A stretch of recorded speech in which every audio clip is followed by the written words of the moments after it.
E aí eu fui falar de outras preocupações, assim, e ela espontaneamente falou, ô pai, mas sabe o que eu vejo mesmo no colegial? Então, a minha preocupação, ela falou assim, ó, está um pouco fora da minha faixa etária, né? Tipo assim, ó, está adiantando preocupações. Mas o que eu vejo mesmo é, putz, o pessoal bebe bem mesmo. bem, né? E aí, instintivamente, eu falei assim, do que eu vejo no real. Eu falo, olha, filha, eu tenho uma distorção de ser psiquiatra. Então, assim, psiquiatra tem seus problemas, porque ele já viu muitas tragédias que não são ocasionais. Sim. Mas eu já vi famílias que perderam pessoas porque a menina entrou no carro do namorado, que também estava bêbado. Se ela não tivesse bêbada, talvez ela não entrasse, né? Talvez ela fosse Uber, talvez ela não deixasse ele ir. Teve um evento, um acidente. Então, assim, com perdas, né? Então, eu já vi muita desgraça associada. Eu também falo de uma coisa que a gente vê no consultório, que é a violência sexual. Ah, sim.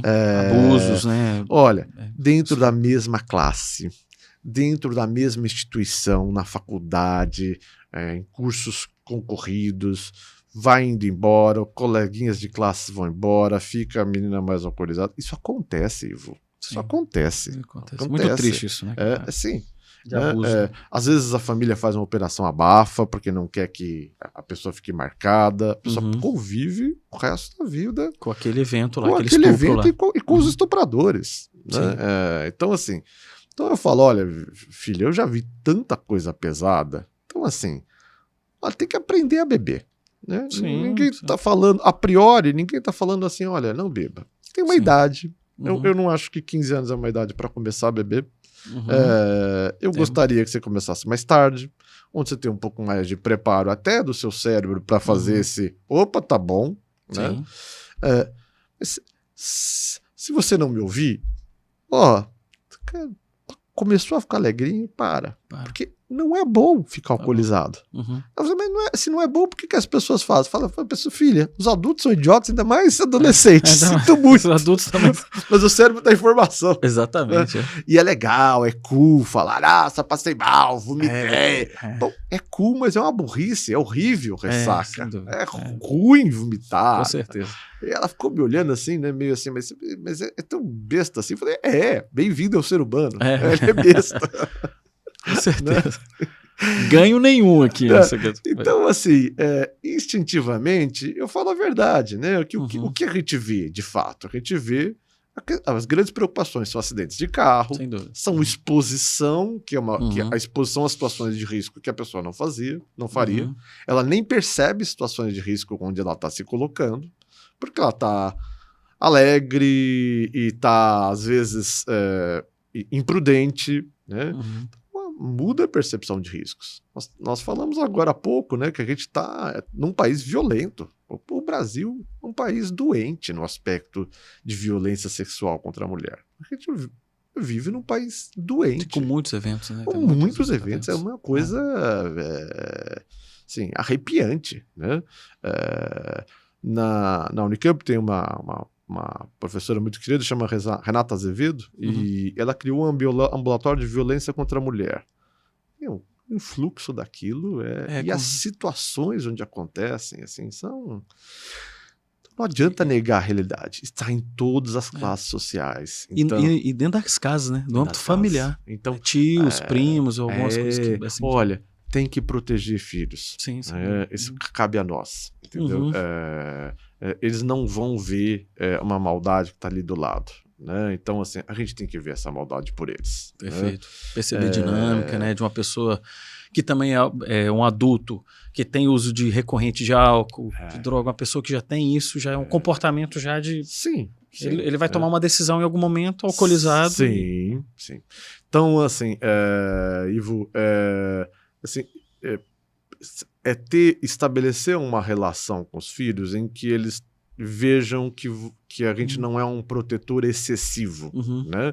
Então, que quando nós não somos percebidos como um super protetor, porque aí você entra num rótulo de bobão. Sim. Né? E aí aí você não tem potência mais nenhuma. alguma coisa entra ali, né, da mensagem. A mensagem tem que ser num sentido, num momento... Naqueles momentos, aqueles poucos momentos que a gente tem abertura com o adolescente, que assim, abre aquele portal que abre 2 vezes por ano, eles foram abduzidos, são devolvidos para nós, né? Podemos falar por 2 minutos. Contribua com alguma coisa ali, porque eles vão fechar o portal. E vão fechar o portal. E aí você respeita e vai embora. Não adianta tentar abrir de novo depois. Não. Eu já tentei, não é sucesso mesmo, não dá. Não faço, não. Esse momento não existe assim. E eu penso, sabe, Carlos, assim, estava contando esse caso, falando até inclusive do suicídio. Uma menina, uma adolescente que vive esse momento e ela é, por exemplo, estuprada. Aquilo dentro dela é uma coisa muito complicada. E ela vivendo outras coisas depois, isso pode ser um gatilho para situações de futuro? Se você perguntar para mim qual é a chave a ser virada para transtorno mental no futuro, é entrada de vida sexual adulta, fora de hora e com violência, então, nossa senhora. Isso realmente desestrutura, né? Desestrutura. Um dos quadros que a gente tem mais sofridos e mais delicados de tratar, que é o transtorno de personalidade de borderline, uma parte deles tem como fator etiogênico abuso, etc. Então, essa é uma cicatriz assim, muito severa, muito né? difícil.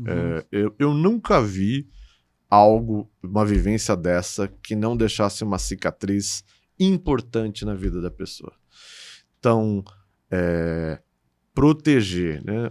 Uma vez teve uma situação de imprensa, mas o comentário da pessoa foi interessante. Eu posso estar distorcendo porque nós estamos falando de coisas de mais de décadas atrás. Era um casal que deixava numa escola que estava ligado a algum esporte, acho que uma escola de natação, e quem abria a porta era o marido, e os pais achavam que estava lá o marido, a esposa, a professora de natação, e não estava. Na verdade, só estava o abusador, né? E houve alguns abusos. Bom, um comentarista falou assim, olha, num país como Estados Unidos e Canadá, jamais um pai deixaria uma filha entrar e confiaria a uma figura masculina sem verificar quem está lá dentro, né? Então, a gente vê que bons hotéis adotaram isso, né? De recreadores, tem um homem, tem uma mulher. Tem um homem e uma mulher. Então, assim, né, bons hotéis. Mesmo assim, não é segurança total. Sim. Mas então existem procedimentos para evitar isso, e isso, cara, é uma coisa de prevenção de doença mental e prevenção de suicídio nítida. Na base, né? Base. Base. Porque eu vejo que isso é uma situação, né, Carlos, assim, que na nossa sociedade, achar o equilíbrio do cuidado, isso como pais, é uma coisa que eu vejo que não é fácil. Tem pais que são extremamente severos e proíbem, não pode, não vai, e outros que ignoram qualquer tipo de controle, falam, não, tá tudo bem, vai lá. Eu acho que nós, como pais e adultos, assim, de achar esse equilíbrio é o mais importante, né? E, obviamente, dentro da personalidade dos nossos filhos, né? Porque cada filho vem com um chip específico, né? Cada um cada um tem as suas questões de comunicação, de timidez, de segurança própria, né? Porque tem adolescentes que são mais seguros, outros são extremamente inseguros, que querem aprovação sobre vários aspectos. Mas nós, como pais, achar o equilíbrio é muito importante, né? A gente achar o momento do cuidado, da atenção, do afeto e dessa preocupação. Como você falou para sua filha, você apresentou dados e ela tem capacidade de absorver isso de uma forma até elaborada, porque é uma pessoa que está estudando bastante, ela consegue perceber nuances ali. E isso é importante porque você está buscando equilíbrio com ela, e você como pai, e eu como pai com meus filhos. Mas para os pais eu acho que isso é muito importante, né? De você perceber as nuances de cada um. Eu acho que existe essa individualidade do adolescente, né? O adolescente é um ser assim que ele vive uma coisa ali, cara. Ele está construindo, né, os parâmetros, ele está construindo algumas questões de segurança até própria da sua identidade, né? Eu acho que ele está construindo identidade naquele momento, né? E nesse momento é importante você achar o equilíbrio, né? E adolescente é o grupo. É o grupo. É o grupo. Pode ser um bando, né? Pode ser um grupo pequeno, maior, ou às vezes é um bando, às vezes é um grupo menor, mas é o grupo. E aquela série, né, 13 Reasons Why. Ah, sim. Nossa. Ficou famosa. Porque foi assim, aquilo foi um tapa de luva de pelica em tudo que nós de prevenção do suicídio, dizemos para não fazer, eles fizeram. Né? Então, assim, os adultos eram sempre inúteis e bobocas, né? Não serviam para nada. Né? Não percebiam. E tudo que a gente tenta falar para um adolescente, olha, nós somos bobocas mesmo. Né? Não pense que fica adulto, você fica sábio, não.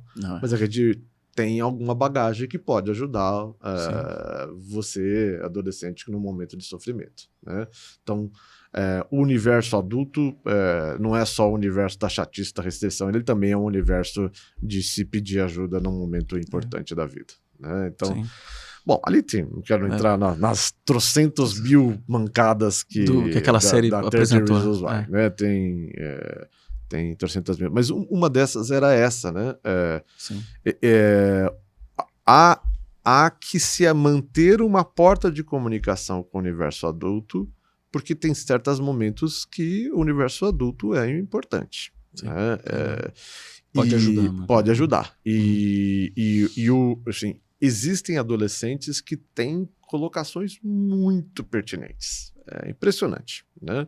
Agora eu só atendo adultos no meu consultório. Sua esposa acho que atende adolescentes ainda, né? Muito pouco. Mas ela...